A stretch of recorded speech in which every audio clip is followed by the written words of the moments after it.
IDFM 98 de la bande FM. Bonsoir à toutes et à tous. Un au-delà du miroir ce soir où nous allons parler de visage au pluriel, de l'amour avec un grand A au singulier, l'éternel féminin de deux grandes mystiques d'Orient et d'Occident, Ma Ananda Moyi, 1896-1982, et Marthe Robin, 1902-1981, deux femmes mystiques si différentes et si semblables, l'une indienne, sage bengali, l'autre française, petite paysanne de la Drôme, l'une hindoue, l'autre chrétienne, deux âmes d'exception rayonnantes qui touchaient profondément ceux qui les approchaient. Ni maître ni gourou, leur connaissance ne venait pas de leur érudition, mais d'une formidable intuition qui mettait les âmes à nu. Nous en parlerons avec Véronique Francou, qui est psychologue et passionnée par le dialogue avec les autres traditions depuis la rencontre d'Assise en octobre 1986 avec le pape Jean-Paul II. Elle est membre de diverses associations interreligieuses dont nous parlerons dans cette émission. On va l'accueillir, ça se passe par téléphone. Véronique Francou, bonsoir. Vous m'entendez, Véronique Francou? Ah, très bien, oui. Oui, moi aussi. Alors, donc, vous êtes vous êtes où vous êtes dans le sud de... Ah, je suis dans le sud, tout à fait le sud-est, à côté de Cannes. À côté de Cannes. Et vous avez aussi chaud que nous à Paris aujourd'hui? Oui, mais je pense qu'il faisait même plus chaud à Paris qu'ici, parce qu'on a toujours un petit air de la mer, mais vous, je pense qu'il a fait très chaud à Paris. Oui. Bon, on va pas parler de ça, mais bon, c'était juste pour montrer qu'on est en direct. Sur l'antenne d'IDFM. Alors vous avez d'abord une préface assez intéressante d'un monsieur qui s'appelle le Cheikh Khaled Bentounes.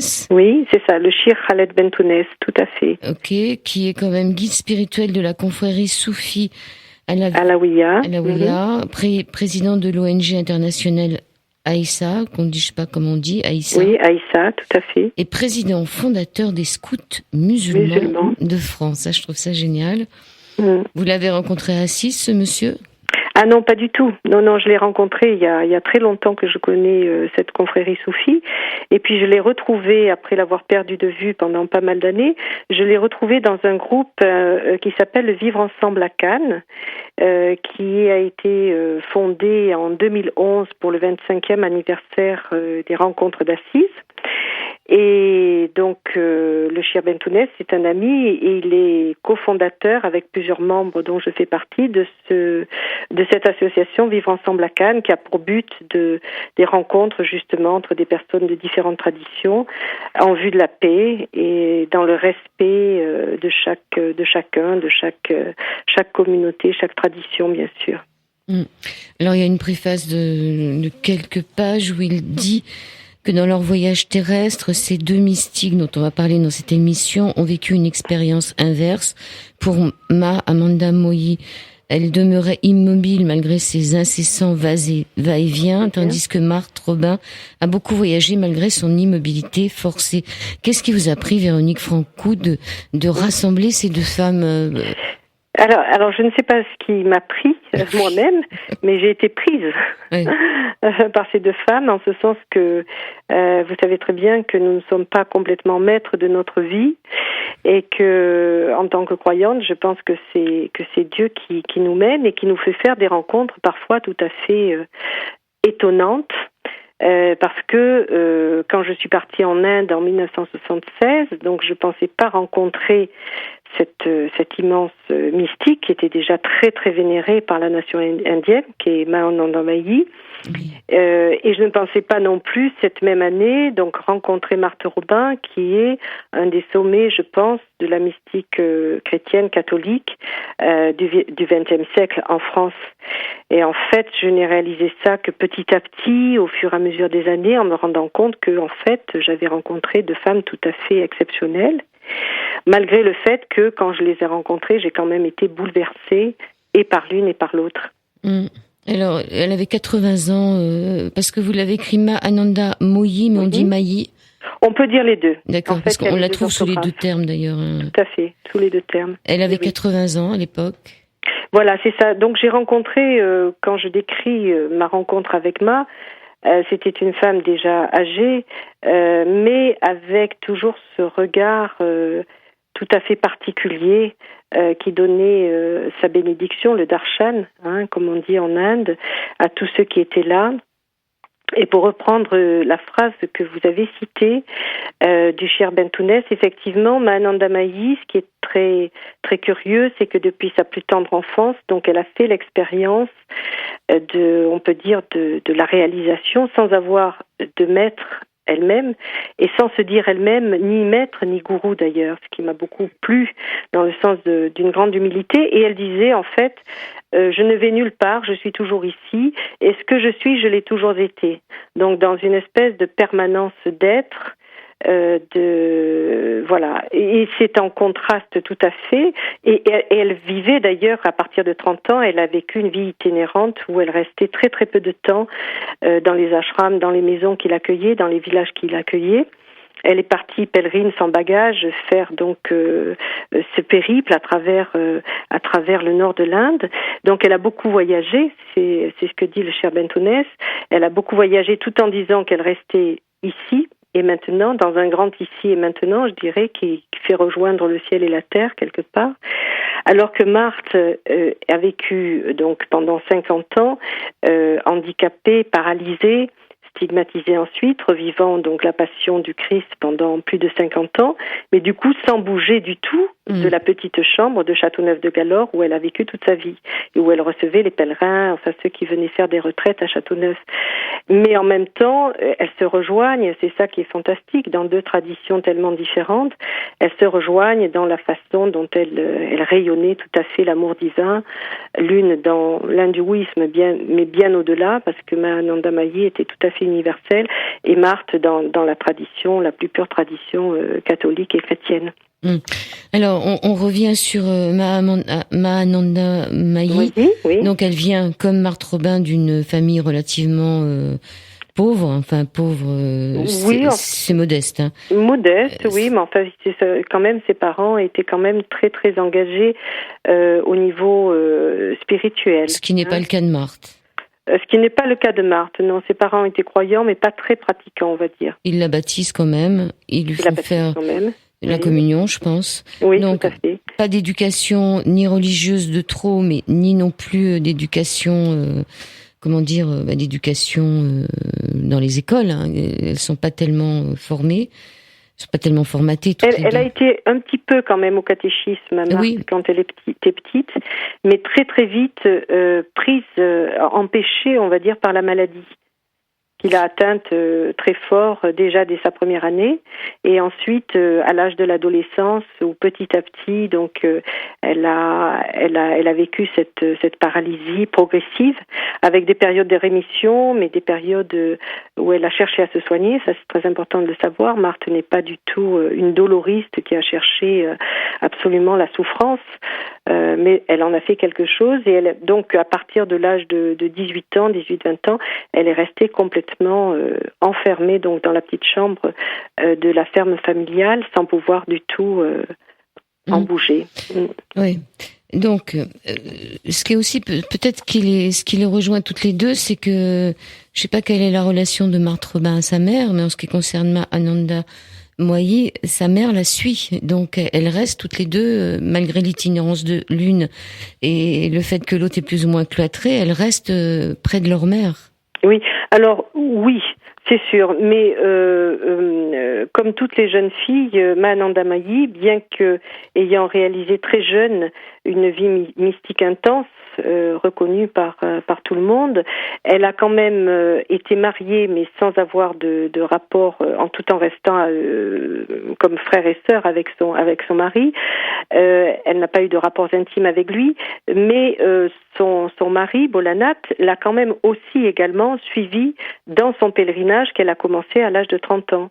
Et c'est vrai que sa mère, Didima, l'a suivi tout au long de sa vie sur tous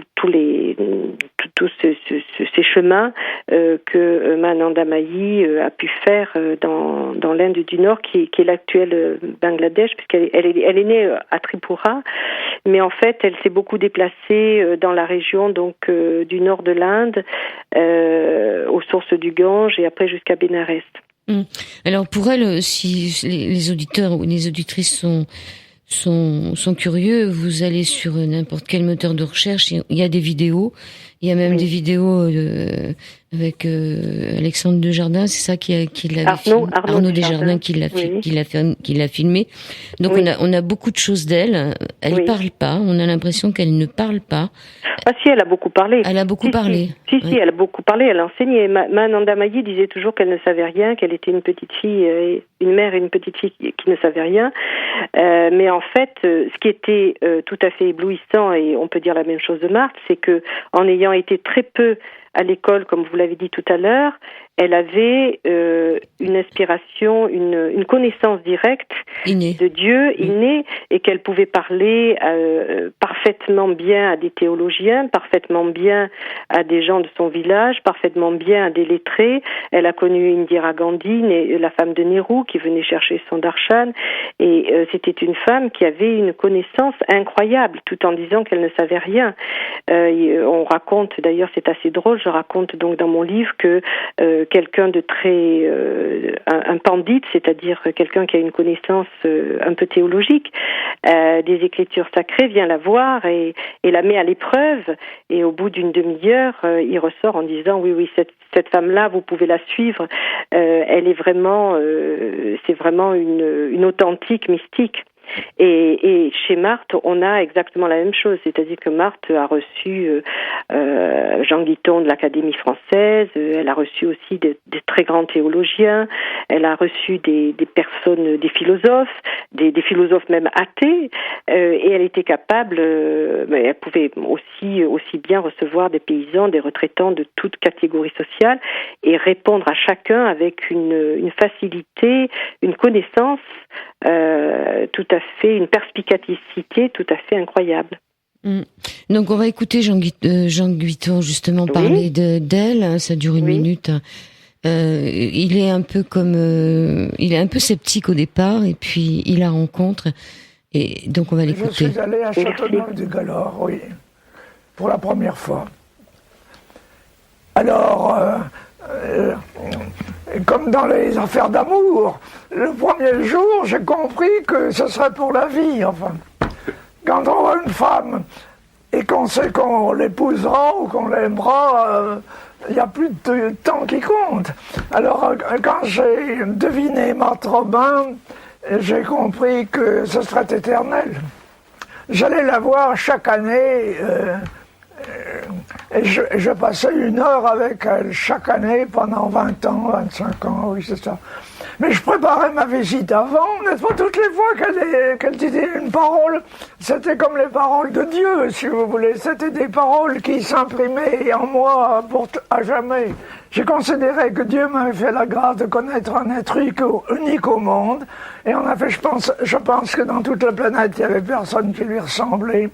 Alors je me disais que rien, même si je l'avais vu une seule fois pendant 10 ans, ça m'aurait suffi. Elle savait bien qu'elle était unique sur la planète, qu'il n'y en avait pas d'autres, naturellement. Et elle avait la conviction que grâce à ses souffrances, elle supprimait la damnation, puisqu'elle prenait sur elle la peine temporelle due au péché. Voilà, donc Jean Guiton qui donnait des grands coups sur la table tellement il était convaincu de ce qu'il disait. Véronique Francou, vous aussi, vous avez eu la chance, Dieu vous a donné la chance de rencontrer ces 2 femmes. Oui, tout à fait. Je pense que c'est un cadeau, un merveilleux cadeau de la Providence, et c'est pour ça que j'ai voulu en témoigner, dans une époque où il est important d'aller justement à l'essentiel de la vie, qui est l'amour amour divin et amour humain qui ne sauraient être séparés, et qui sont manifestés par ces 2 grandes mystiques, l'une en Inde et l'autre en France. Alors il y a de très belles phrases dans votre livre. Un proverbe nous rappelle que lorsque le monde va mal, Dieu appelle un prophète, et lorsqu'il va très mal, il fait appel à une femme. Alors là, pour qu'il ait fait appel à 2 femmes, c'est qu'il va vraiment très très mal, non? Écoutez, je pense que de tout temps, le combat sur la terre a été le combat entre l'obscurité, la lumière, entre nos ombres et nos lumières intérieures ont toujours existé.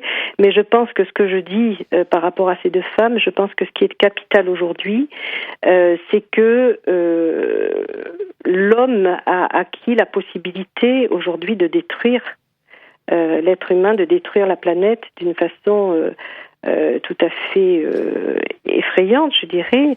On voit bien ce qui se passe au niveau du climat aujourd'hui, on voit bien ce qui se passe au niveau des conflits, au niveau d'une violence qui est aujourd'hui, elle est universelle, elle est internationale, universelle, et que on ne pourra résoudre, c'est ce que je dis, on ne pourra résoudre cette violence que par la paix. Et la paix se fait dans l'accueil de l'autre, tel qu'il est, dans sa dignité, dans l'intériorité aussi. Notre monde manque terriblement de vraie spiritualité.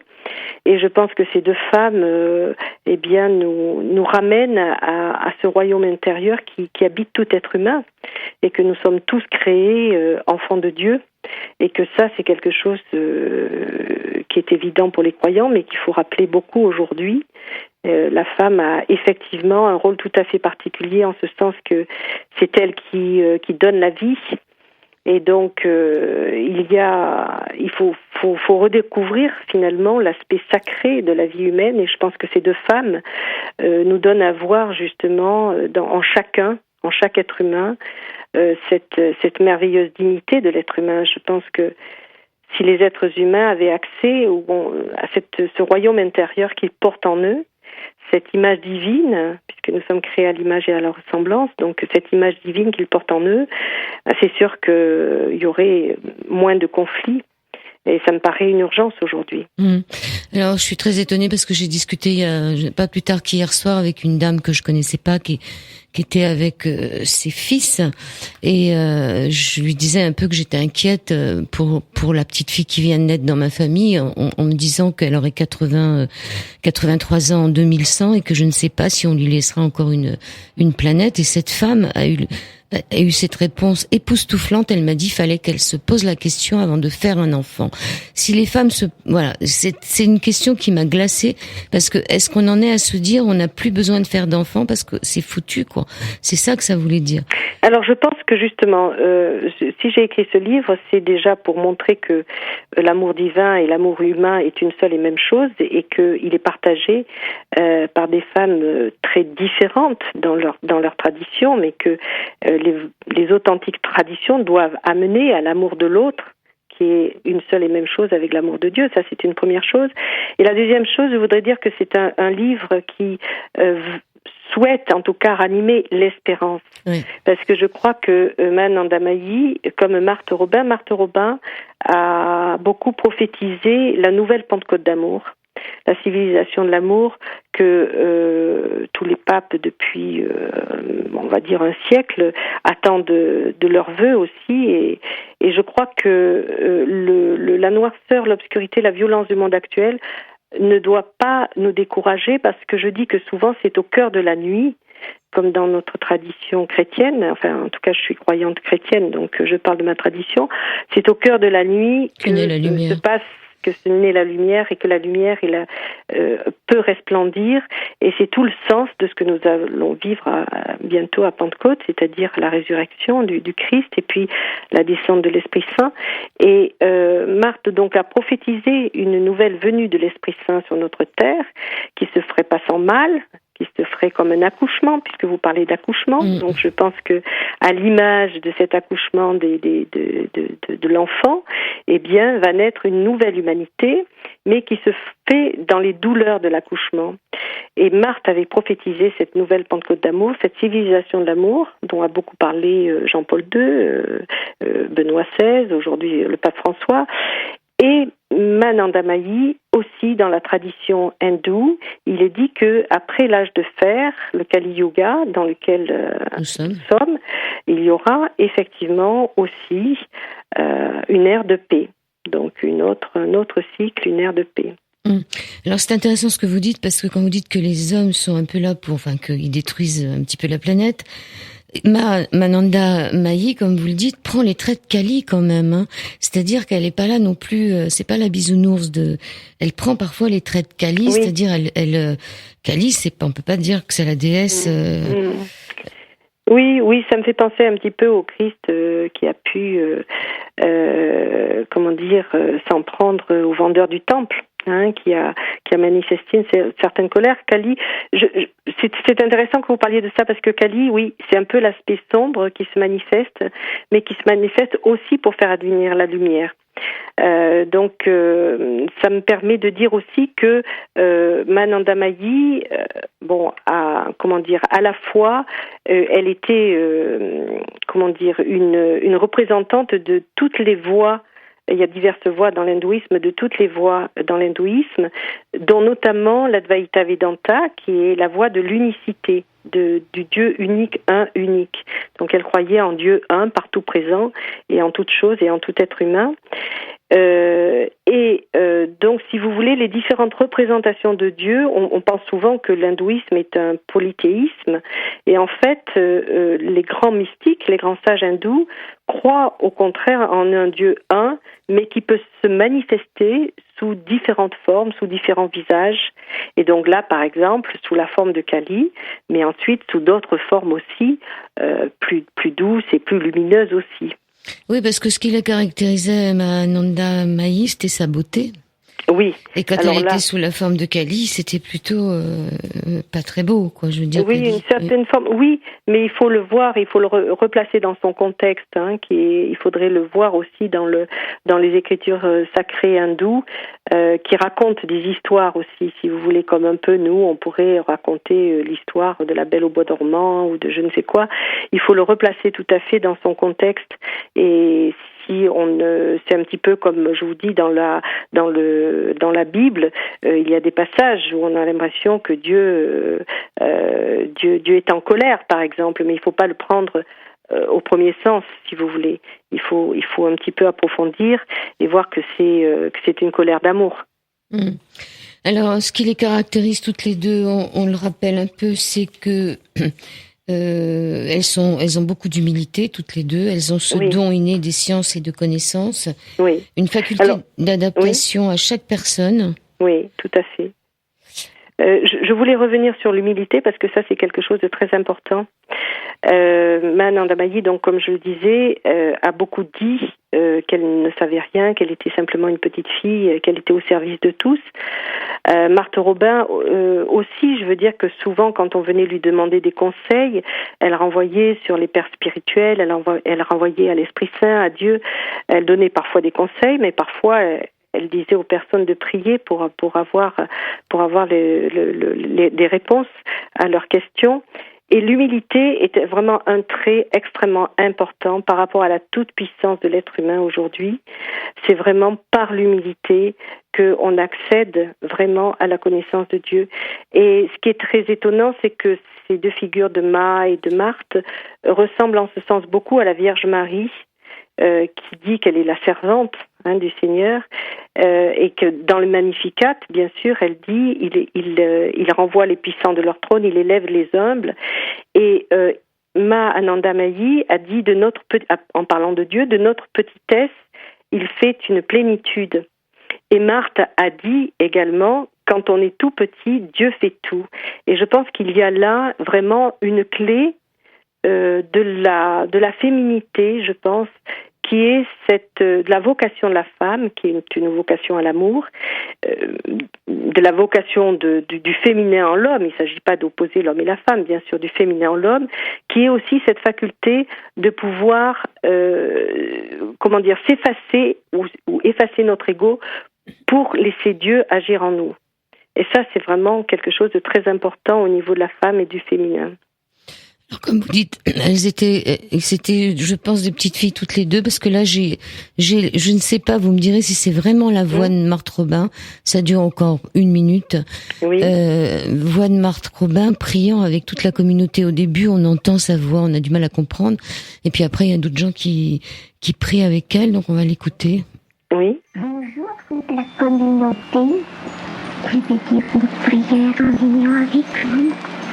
Mon maître bien-aimé, vous qui connaissez si bien les voies de la sainteté et de l'amour, prenez-nous souvent notre esprit, notre cœur vers la piété, tandis que je vous respectueuse affection, pour tous vos chemins avec nous, sur le chemin de la vie éternelle.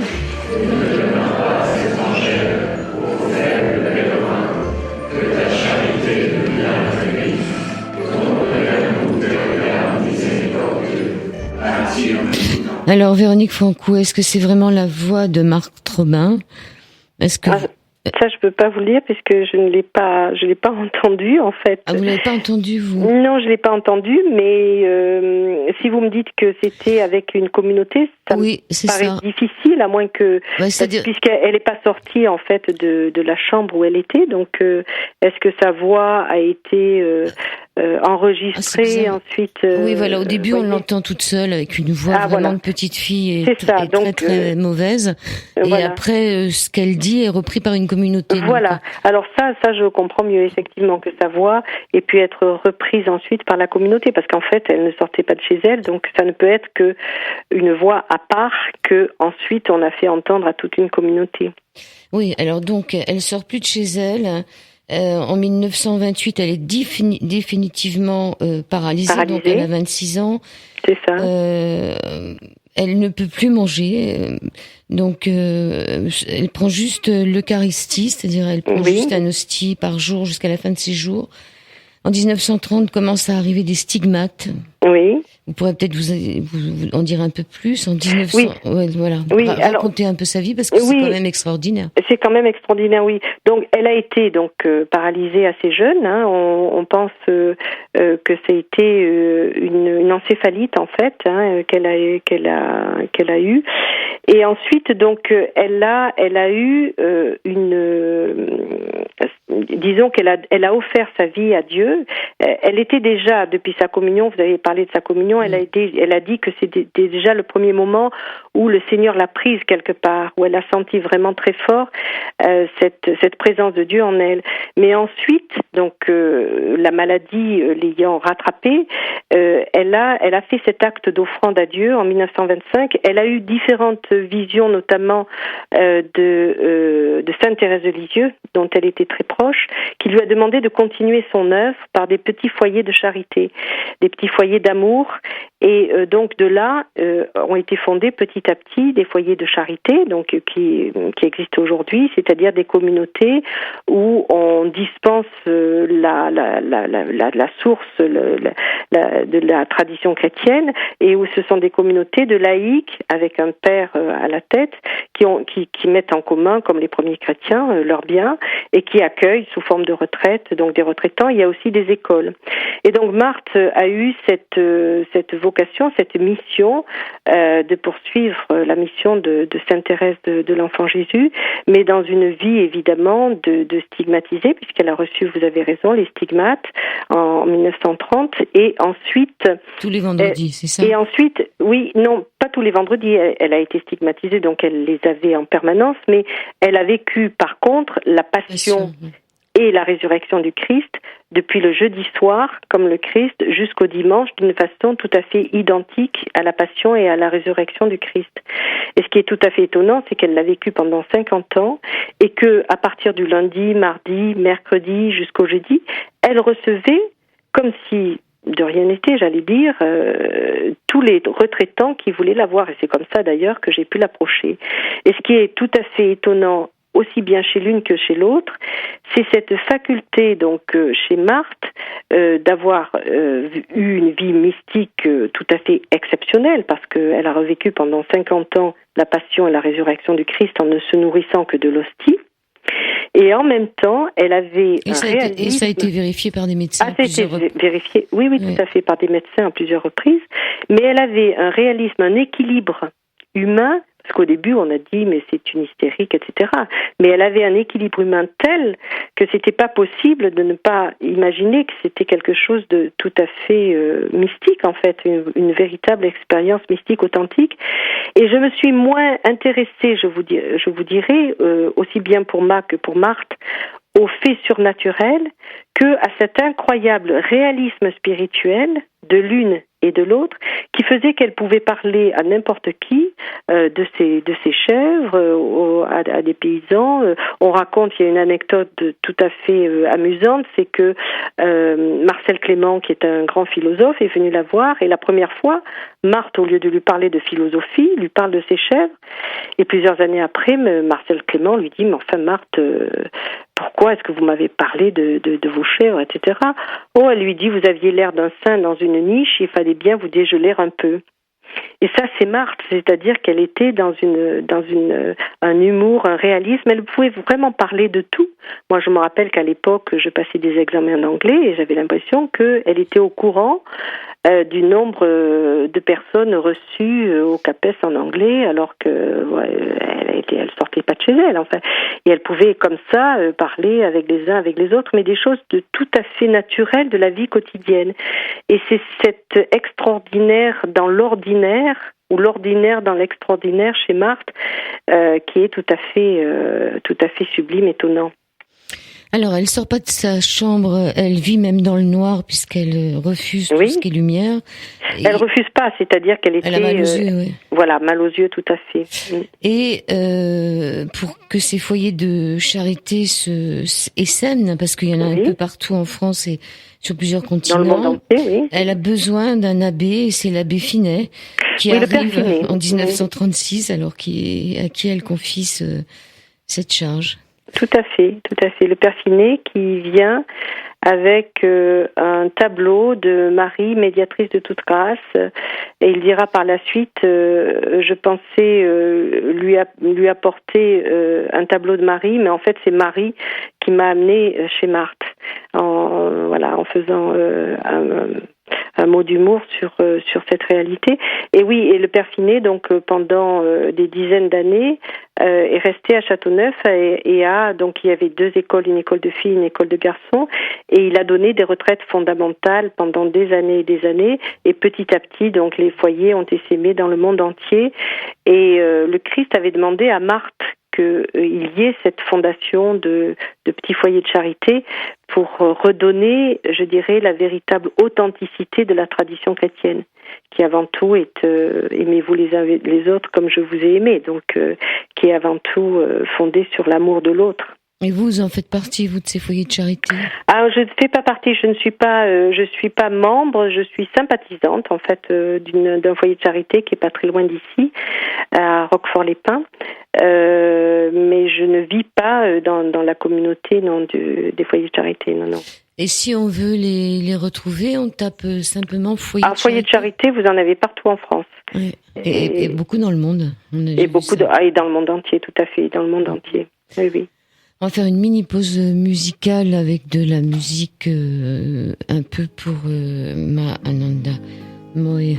À tout de suite.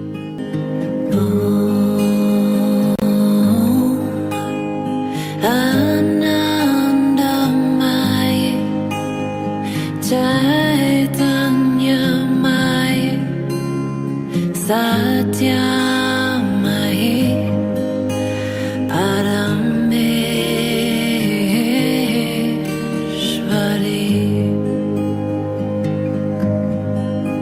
La femme qui chante s'appelle Branda McMorrow et le titre de la chanson Om Ananda Mai. Je trouve que c'est une très jolie musique. Qu'est-ce que vous en pensez, Véronique Franco ? Écoutez, toujours pas entendu. J'ai toujours pas entendu, mais j'imagine que la musique indienne devait être magnifique. Vous parliez de la beauté de Mananda Moyi. Effectivement, quand on regarde des photos d'elle à 20 ans, elle est stupéfiante de beauté.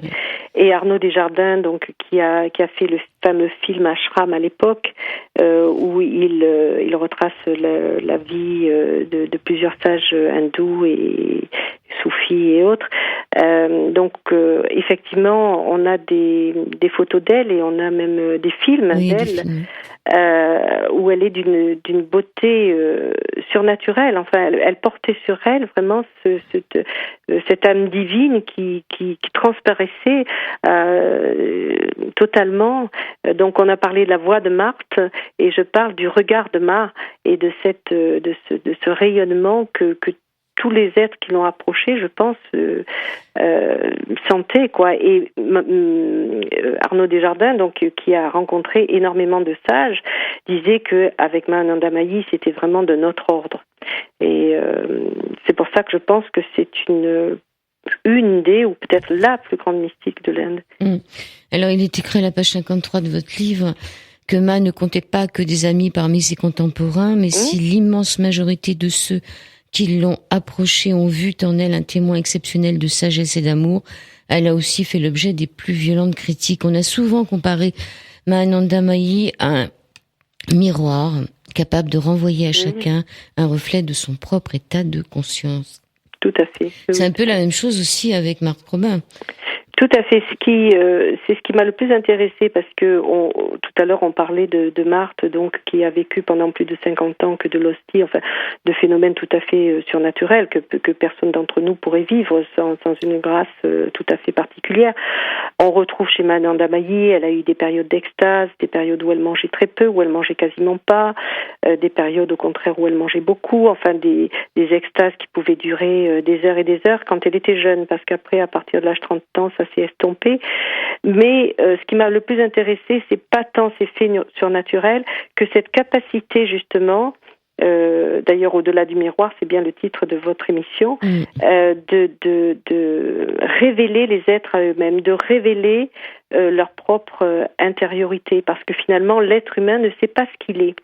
Nous ne savons pas ce que nous sommes. On a besoin de se voir dans l'autre, sinon on ne peut pas voir. On a besoin que d'autres puissent nous révéler justement ce que nous sommes. Et ces deux femmes révèlent la grandeur finalement de l'âme humaine. Le Christ a dit que nous sommes les temples de l'Esprit Saint, mais c'est extraordinaire. Sauf que nous ne le réalisons pas. C'est comme si nous étions aveugles à notre propre réalité la plus intime, la plus profonde, la plus éternelle, je dirais. Et ces femmes avaient cette capacité, parfois avec des êtres qui n'étaient absolument pas croyants, de leur transmettre cette beauté de leur âme intérieure. Et aussi bien chez Mahananda Mayi par le regard, par la bénédiction donc qu'elle donnait avec son regard, que chez Marthe. On dit que chez Marthe, par exemple, il y a des personnes qui sont rentrées chez elle, qui l'ont vue pendant 5-10 minutes, qui n'ont absolument pas parlé de Dieu avec elle et qui sont ressortis en étant croyants. Donc c'est vraiment cette capacité totalement exceptionnelle de révéler les êtres à leur propre profondeur. Et je pense que c'est ce qui nous manque le plus à l'heure actuelle dans le monde. Alors sur la vision, il y a cette très belle explication de Ma qui dit « La vision réelle est celle où voyant et vu n'existe plus. En cette vision sans yeux, il n'y a pas de place pour la division. » Voilà. Donc c'est vrai si on est divisé, on peut pas, si on regarde pas l'autre comme étant soi-même. Tout à fait. On est divisé et en même temps, ça fait réfléchir. Hein. Oui, tout à fait. Et ça, c'est la partie, j'allais dire, de l'Advaita Vedanta, comme je le disais, qui est cette faculté de voir l'unicité de Dieu en toute chose. Dieu est un, et l'autre est un autre moi-même, tout en étant quand même très singulier. C'est ça qui est fantastique, c'est-à-dire que nous sommes tous enfants du Créateur, et en même temps, chacun est singulier aussi. Mais Ma avait cette capacité tout à fait d'être dans l'unité fondamentale, totale du Dieu un, donc de l'Advaita Vedanta, mais en même temps Là, ça serait un peu long à expliquer, mais en même temps, elle était universelle. C'est-à-dire que moi, par exemple, elle m'a renvoyé à mon christianisme. Elle dit des choses merveilleuses sur le Christ, par exemple. Mais elle pouvait aussi renvoyer un musulman au Coran. Ouais. Alors qu'elle n'avait pas du tout appris le Coran, mais on la voit un jour sur la tombe d'un saint musulman, par exemple, réciter des vers du Coran, et il y a un ouvrier un ouvrier musulman qui travaille à côté d'elle et qui est stupéfait de la voir réciter des vers du Coran. Donc Ma avait cette dimension tout à fait universelle. Alors toutes les deux, elles sont quand même en quête de l'absolu, on peut dire. Hein. Oui. Elles n'ont pas de rupture dans leur enseignement et elles n'ont pas d'évolution non plus. Ah non, c'est pas ce que j'ai dit. Je dis que chez Ma Anandamayi, il n'y a pas de rupture.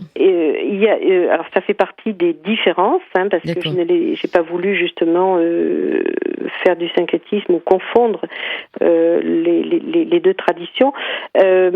Chez Anandamayi, il y a cette dimension de permanence de l'être, c'est-à-dire que depuis son plus jeune âge, elle s'appelait Sundari Devi au départ, donc ça veut dire Vierge éternelle, et puis ensuite on l'a appelée Ma Anandamayi, qui veut dire mère de la joie, mais il n'y a pas de changement dans son être, c'est-à-dire qu'elle est dans la joie et la paix du début de sa vie jusqu'à la fin de sa vie, et dans la soumission totale à la volonté de Dieu, du début de sa vie jusqu'à la fin de sa vie. On a l'impression qu'elle est née dans un état sans ego, si vous voulez. Alors que dans la tradition occidentale et judéo-chrétienne, Marthe vit un temps dans le temps qui est un temps historique et qui est fait d'évolution, et ce qui veut dire que Marthe, elle, a évolué petit à petit vers Dieu. Ça n'a pas été, si vous voulez, une illumination comme chez Anandamayi du début de sa vie jusqu'à la fin de sa vie. Elle a petit à petit évolué de plus en plus, et même jusqu'à la fin de sa vie où elle disait, dans sa quête d'absolu et dans la révélation de Dieu, elle disait: je vais maintenant vers l'essence de Dieu. L'essence, L', vers le cœur de Dieu. Ça veut dire qu'il y a eu chez Marthe une évolution, alors que chez Anandamayi, on a l'impression que c'est une permanence depuis le début. Alors elle dit une super phrase sur la mort. À une personne qui avait peur de mourir, Ma répliqua un jour: la mort vous effraie, et c'est pour cela que vous évitez d'y penser. Si vous ne pouvez pas croire que vous mourrez, c'est aussi parce qu'en réalité vous êtes immortel. Seul le cœur meurt. Et à propos de la mort, dont elle n'avait pas peur du tout, Marthe Robin disait quelque temps avant, en 1930, elle écrivait déjà: la mort, c'est la grâce des grâces et le couronnement de notre vie chrétienne. Elle n'est pas une fin, comme hélas encore trop le pensent, mais le commencement d'une belle naissance. Elle ne manque pas l'heure de la dissolution elle ne marque pas l'heure de la dissolution d'une créature, mais son véritable développement, son plein épanouissement dans l'amour. Toutes les deux, donc finalement, n'avaient pas peur de la mort. Je pense que Marthe, à un moment, elle l'avait presque demandé aussi. Elle pensait que elle souffrait tellement qu'elle se demandait ce qu'elle faisait encore sur Terre.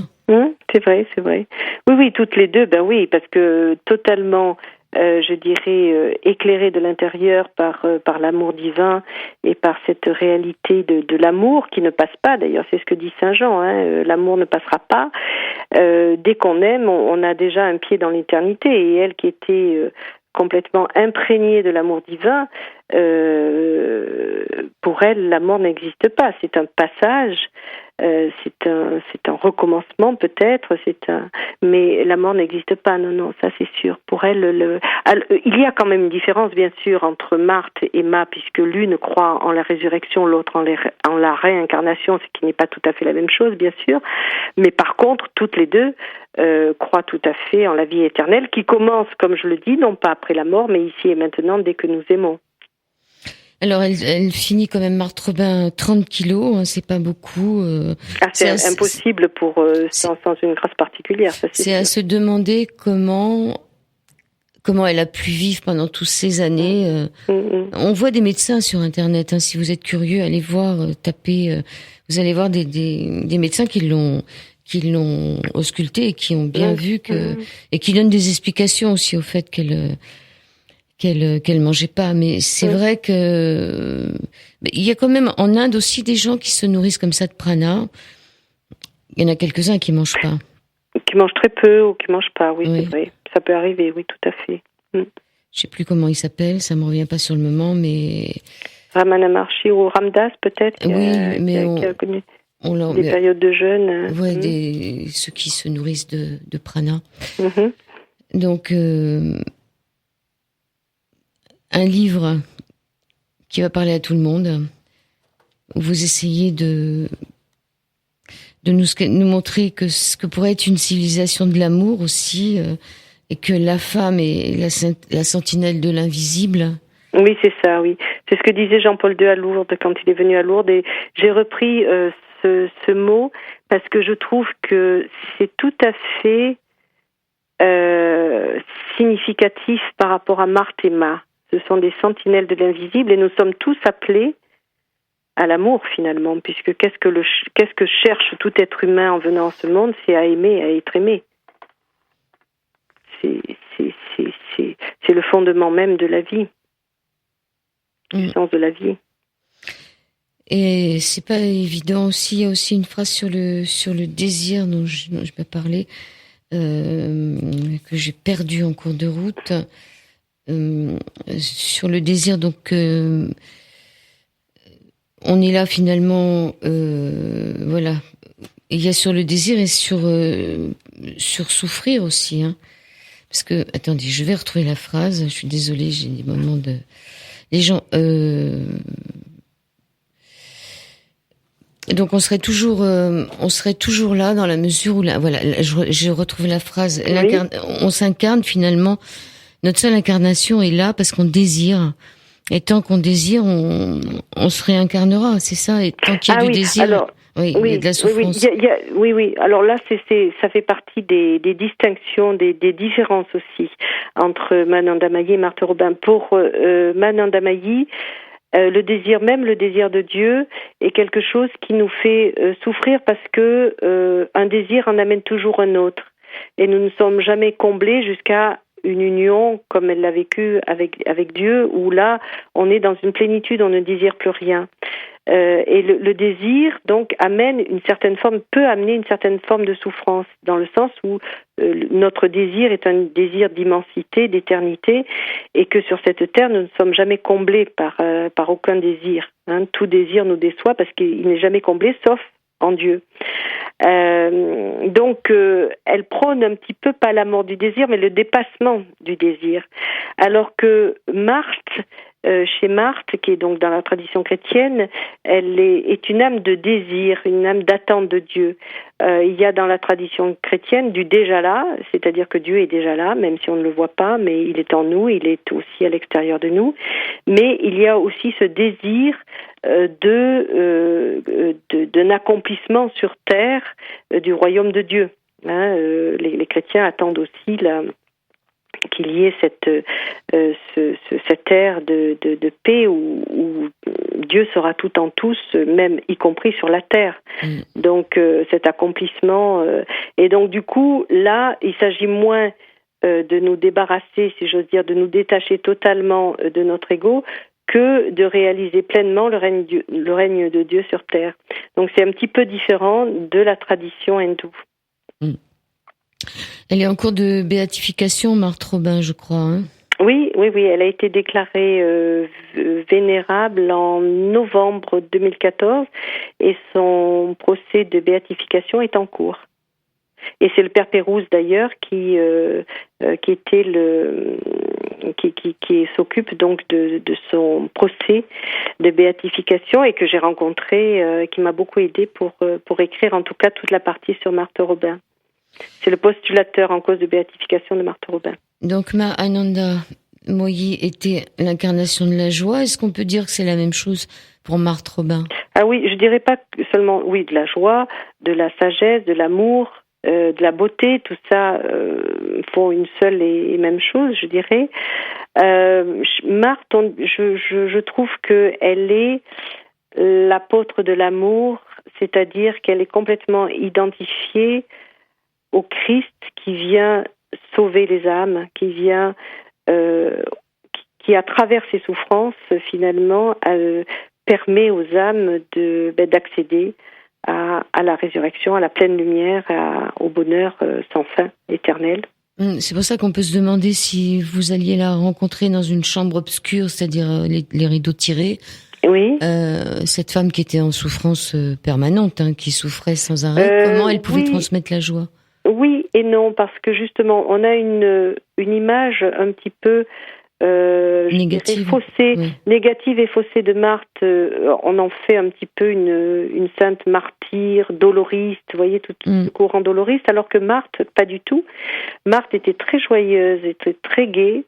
Et j'ai toute une partie sur la joie où un père qu'il a bien connu disait que Marthe, évidemment, elle avait ses moments de joie quand elle vivait la résurrection, parce qu'elle vivait aussi l'extase, comme le Christ. La croix n'est pas, n'est pas, amène à la résurrection, n'est pas complètement détaché de la résurrection. Les deux vont ensemble. Donc il y avait des moments d'extase chez Marthe, mais il dit que même dans les moments de passion, évidemment il y avait une souffrance extrême, mais qu'il y avait quand même quelque chose de l'ordre d'une joie plus profonde qui existait chez Marthe. Et Marthe était une âme très joyeuse, très, même on a dit espiègle, pleine d'humour, très concrète aussi.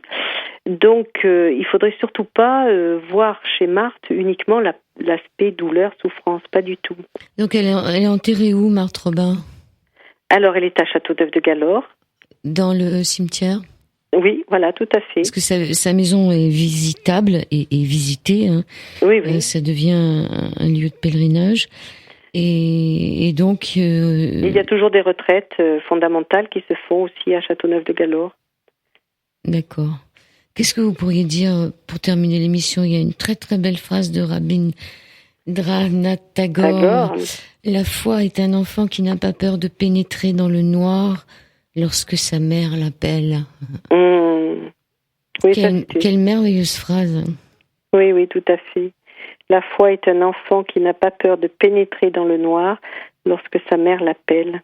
Et je pense que Marthe et Ma sont des mères de l'humanité, finalement.